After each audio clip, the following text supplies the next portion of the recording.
सध्या मुंबईमध्ये विधिमंडळाचं अधिवेशन सुरू आहे।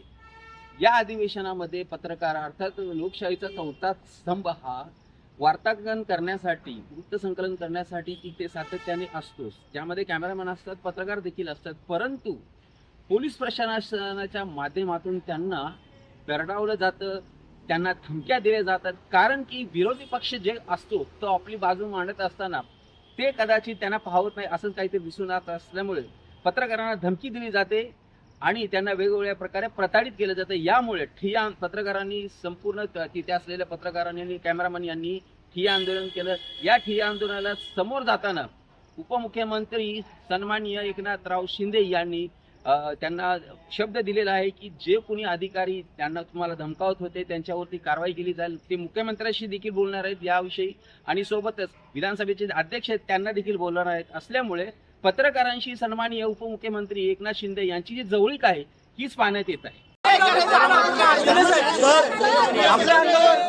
आंदोलन करत होते, सगळे निदर्शन करत होते, सगळेजण कव्हर करते। या कव्हरेज करणाऱ्या आमदारांच्या समोर विधान भवन पोलिसांनी भिंत करून उभे राहिले, कोणाशी बाईट घ्यायची नाही, कोणाला काही कव्हरेज करते अशा प्रकारे सगळे ढकलत होते। खूप वाईट पद्धतीने एक पोलीस अधिकारी येऊन सांगतो तुम्हाला बघून घेईल, कव्हरेज करू नका विधान भवन कव्हरेज करू नये म्हणून सरळ विषय खूप लोकशाहीचा चौथा स्तंभ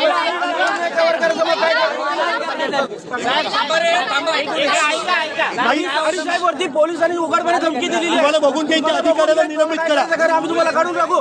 बाईच्या अधिकाऱ्यावरती कारवाई झाली पाहिजे। पोलिसांच्या विरोधात आमचं आंदोलन आहे। पोलिसांनी उघडपणे मीडियाला धमकी दिली।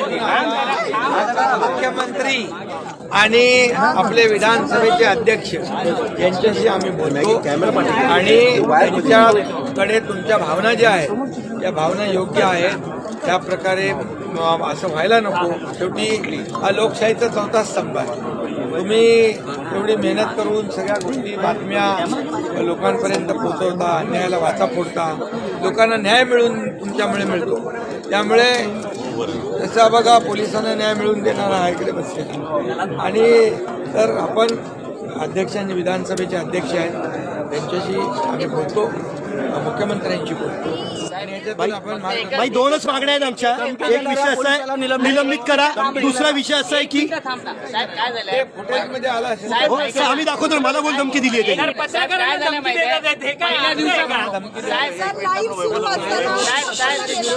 आणि याच्यापूर्वी पहिल्या दिवसापासून त्रास आहे, पहिल्या दिवसापासून त्रास आहे, महिलांना पत्रकारांना त्रास आहे। आमच्या कॅमेरामॅनला डायरेक्ट असं खेचतात आणि बाजूला टाकतात, त्यांना भाई आणि इतक्या वाईट कमेंट करतात ना, माझ्यासमोर एक उभं राहणे म्हणून अशा पद्धतीची कमेंट करतात, अक्षरशः वेड्यात गिनती करतात। सर झालं असं की विरोधक सत्ताधारी आंदोलन करत होते, आमने सामने होते। आता मीडियासाठी ही गोष्ट महत्वाची आहे। महिला पत्रकार त्याच्यामध्ये होत्या, महिला पत्रकारांना सुद्धा खूप जास्ती मोठ्या प्रमाणात आणि सर तर समोर मंत्री आहेत, आमदार आहेत, हो बरोबर आहे। आम्ही आमचं काम करणार ही बाब आम्ही गांभीर्याने अध्यक्षांना पोहोचवा। आम्ही इथेच आहोत, 3 वेळा बैठका झाल्या, बाई 3 वेळा बैठका झाल्या, मला स्वतःला ह्युमिलेट करते, मला धमकी दिली बघून घेईल म्हणून। बाई अरे बाबा, धमकी देणाऱ्या माणसावर कारवाई होईल, आपण ते अध्यक्षांशी बोलतो मी। आता तुम्ही माझी विनंती आहे तुम्हाला, मग तुम्हाला आता समजा न्याय मिळाला नाही तर तुम्ही परत आहे ना आंदोलन करायला, पण आता होऊन बोला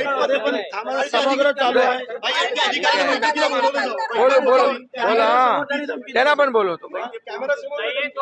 इथले जे प्रमुख अधिकारी जे आहेत ना, प्रमुख त्यांनाही बोलवायला लावतो मी अध्यक्ष।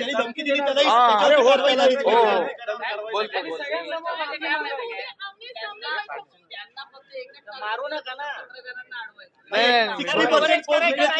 भरतशेठ गोगावले बोलत होते, एवढी मदत बोलायचं नाही म्हणून मंत्री बोलणार आणि मीडिया बाईट घेणार त्यांना असं होऊ शकत नाही। मग आम्हाला नाही, तुमचा पर्याय, तुमचा आवाज कोणी दाबू शकत नाही। लोक तुम्ही सगळ्यांचा तुम्ही सगळ्यांना आवाज 3 वेळा बैठका झाल्या, काही बरं मी सिरियसली घेतलंय। चला या उठा, चला।